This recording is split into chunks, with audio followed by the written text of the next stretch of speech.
everyone, welcome back to Sunny Live Show, and thank you so much guys for tuning in. Well guys, ayingena manje ke ngestory ke sika Sibusiso Lawrence ebesitrenda kakhulu ke izolo nesireport ngaso ke futhi la ku Sunny Live channel indaba ke eqhamuka manje zithi ke naye ke uLawrence uzibulele ngokuzilengisa esihlahleni esiseduze nala abulale khona ke lo akade ke ethandana ke naye emva kwengxabano yokuthi ke uThelo sesimanga bese thola imazi zakhe zakaRafu noma mesezothola imazi zakhe zakaRafu wavele wamala ke lo bhuti kanti ke nawo bese icountile ukuthi hayi kusho ukuthi ke sesizoba rich ke no girlfriend waphinde futhi waveza nokuthi ke yena ke usisi lo wamundlisa ingane okungasiyona ke eyakhe kodwa yena wamxolela baqhubeka ke bathandana. Lezi ndaba ke ziqinisekiswe uMandla Chris zaphinde futhi zaqinisekiswa iSolezo namanye ke ama bloggers lapha ke ku Facebook.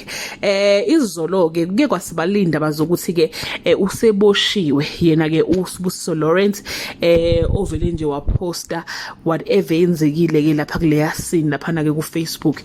Kusabalula ukuthi ke useboshiwe kodwa cha kuba sengathi bekuvule nje icala amaphoyisa besaqhubeka nokuphenya futhi ke amaphoyisa besaqhubeka nokumthungatha njengoba ke ebengatholakali ke ukuthi ke ukuphi njengoba bese bemthola ke naye ke eseshonile eyilengise ke esihlahleni esiseduze nala abulale khona ke lona ke wesifazane.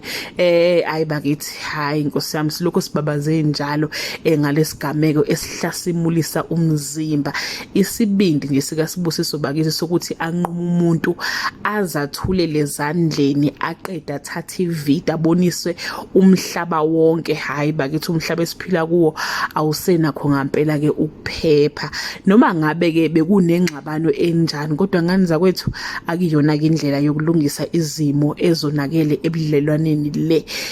Khumbula ingane zakho, ukhumbula umndeni wakho, ukhumbula umndeni kapartner wakho, your career. Uyacabanga nje guys lo bhuti lo bathi ke he is a qualified teacher ubefundisa ke kwezinye izikole lapha ke eStenga khona ke eKZN unemoto unezinto zakhe but ke guys he acted out of anger and wagcina ke ekulesimo ke agcine ke ekuso. Ibhlungu ngempela lento ngoba ke imndeni ethintekile ayiyona ingxenye yayonke lento le. Ungathuka nje umndeni kaSibusiso but awusingxenye weinqumo azithathile.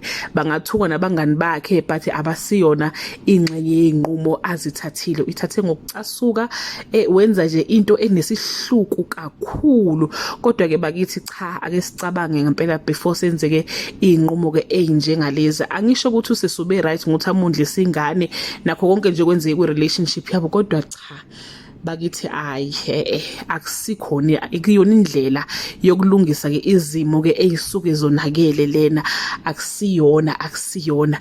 Choose yourself, choose your life, choose your future and udlule like uphume manguthi relationship iyakulimaza ngempela kuphele kanjalo ke ngothando lwabo ulizale ke ukufa.